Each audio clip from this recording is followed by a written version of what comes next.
Materi berikutnya yang akan dibahas yaitu tentang pembukuan dan pencatatan. Apabila kita akan melakukan pembukuan, maka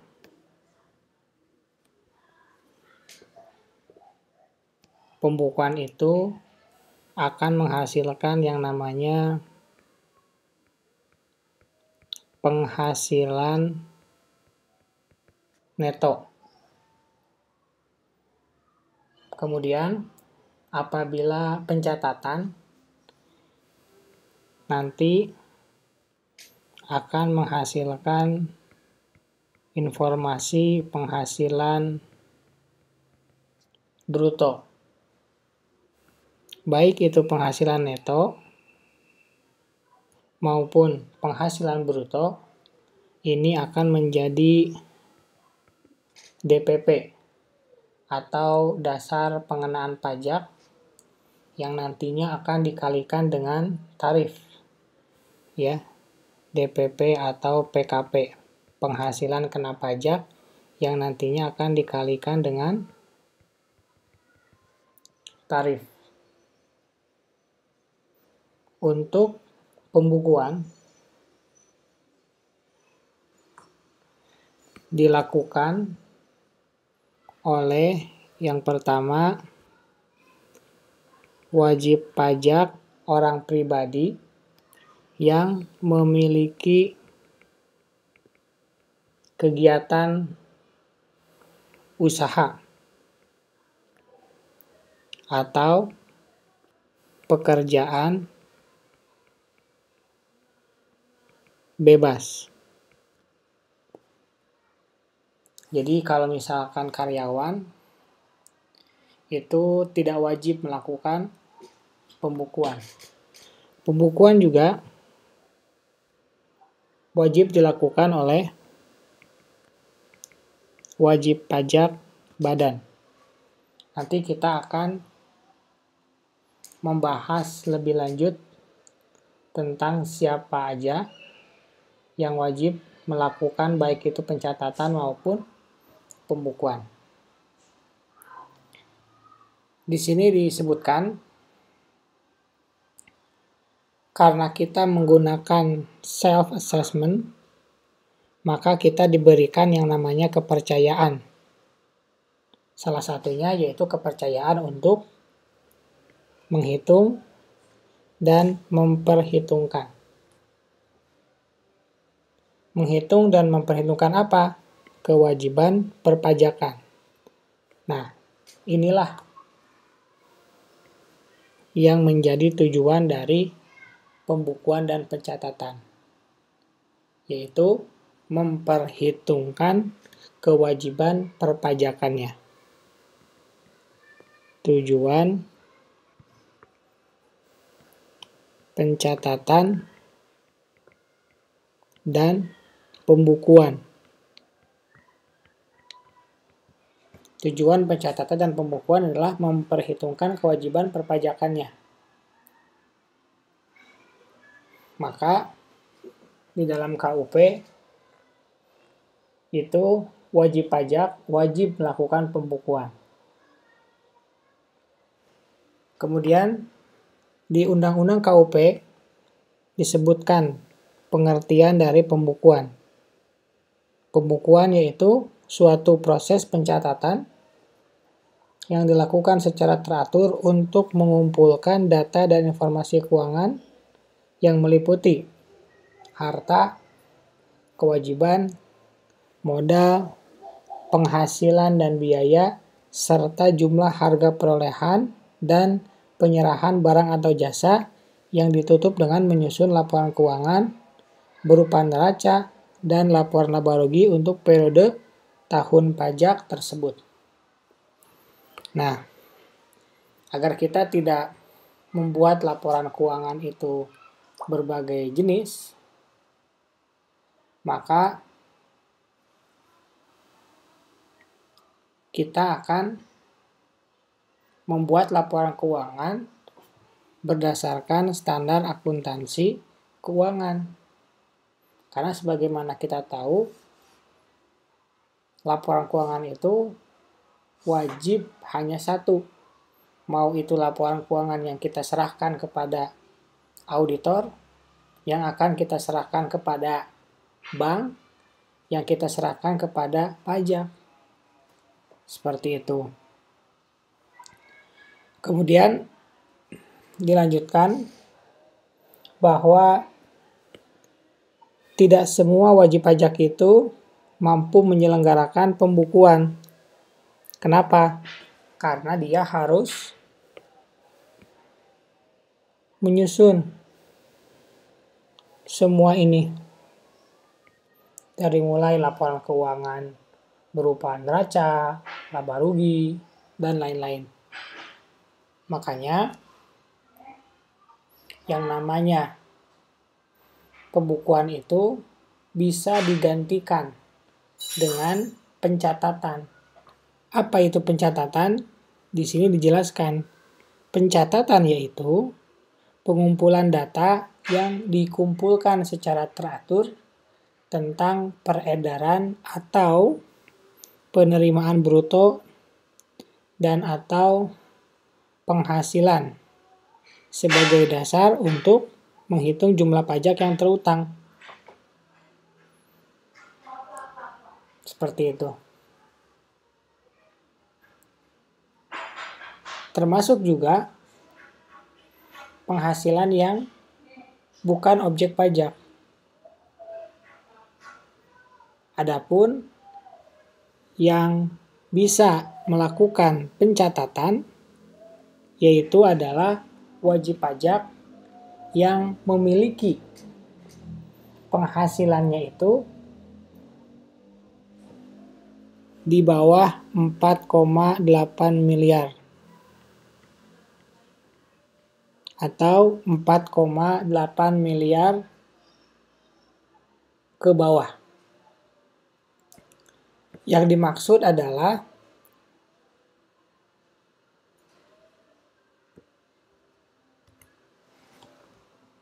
peredaran bruto. Yang dimaksud adalah peredaran bruto.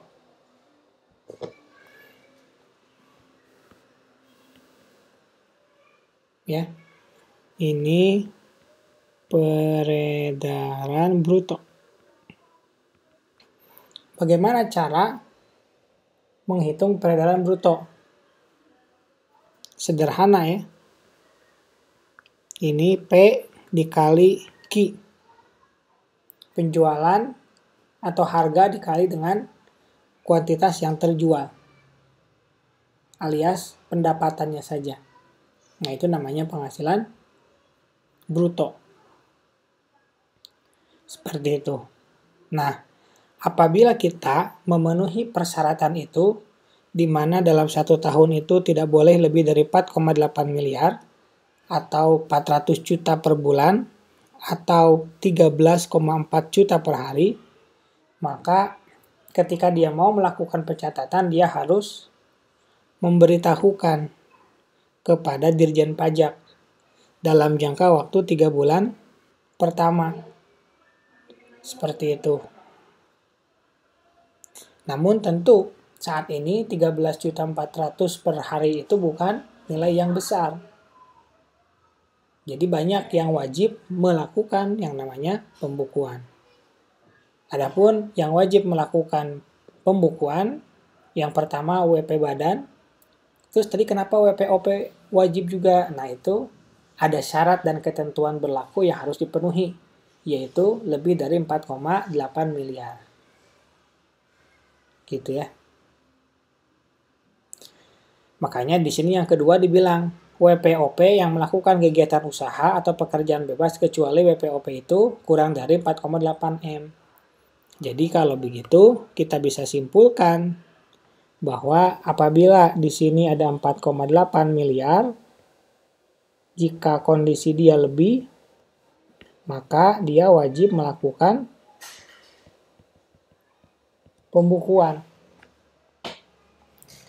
Tetapi ketika dia kondisinya adalah kurang, maka dia wajib melakukan yang namanya pencatatan.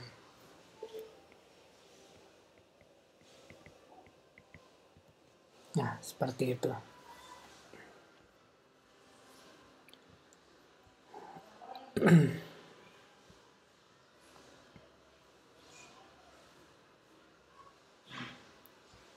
Baik, kita lanjut.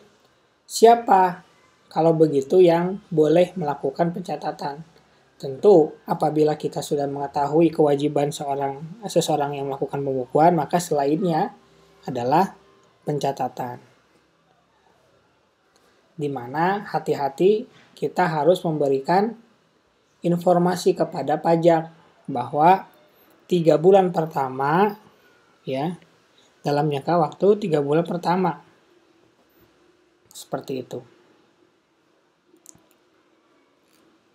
Kemudian, berikutnya, syarat-syarat menyelenggarakan pembukuan tentu harus ada itikat baik.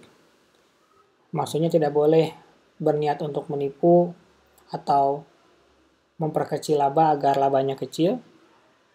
Kemudian harus di Indonesia. Kemudian harus menggunakan huruf Latin, angka Arab, satuan mata uang rupiah, dan yang lainnya. Kemudian syarat-syarat penyelenggaraan pembukuan.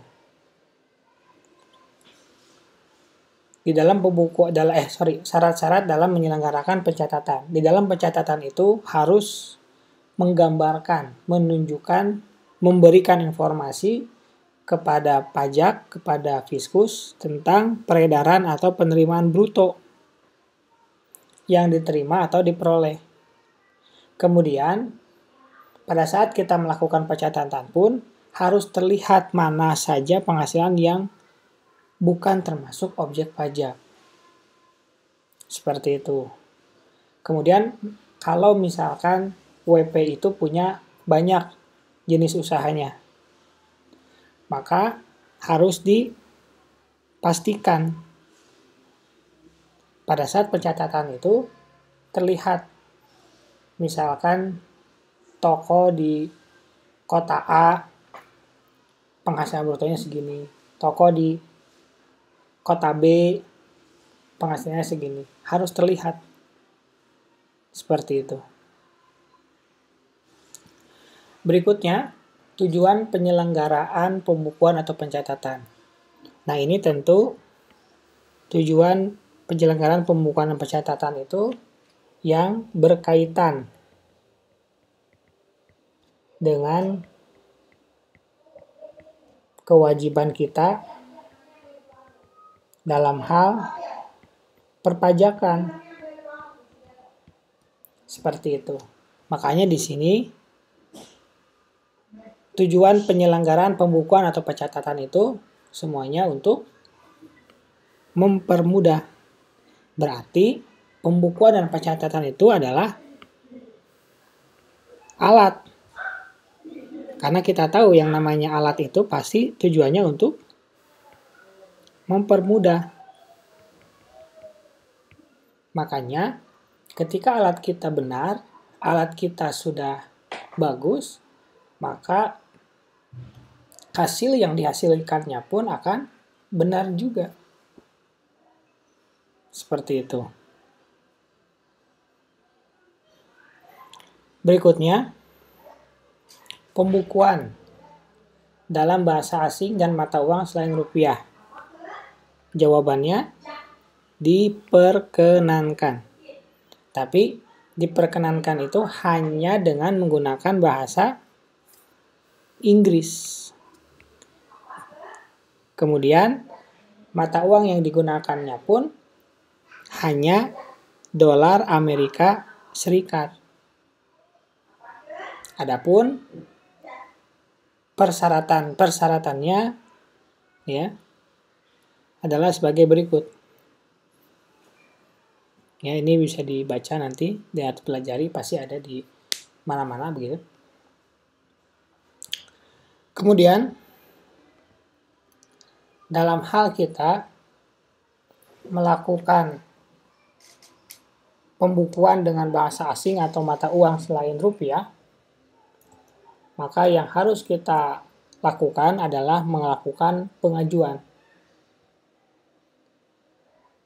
Ya, adapun pengajuan itu kita tinggal mengadakan atau mengikuti apa yang sudah ditetapkan oleh Fiskus. Jadi harus melakukan pengajuan. Harus melakukan pengajuan surat permohonan.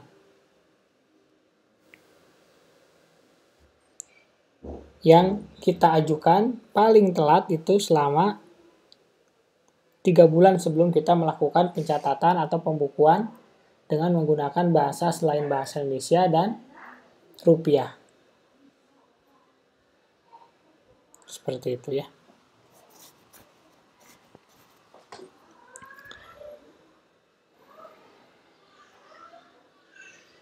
Berikutnya, tentang penyimpanan. Tentang penyimpanan yang harus kita lakukan untuk catatan-catatan atau pembukuan-pembukuan, bukti-bukti yang sudah kita catat atau sudah kita masukkan ke dalam pembukuan. Di mana pembukuan itu wajib kita simpan selama 10 tahun. Namun tentu selain kita mengandalkan secara online atau file, ya, kita juga harus mempersiapkannya secara fisik.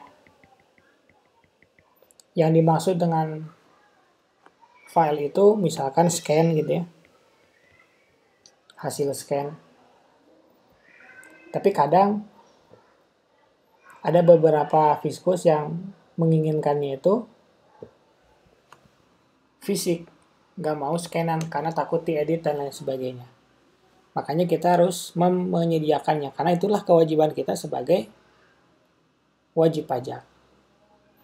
Nah, demikian untuk materi tentang pembukuan dan pencatatan.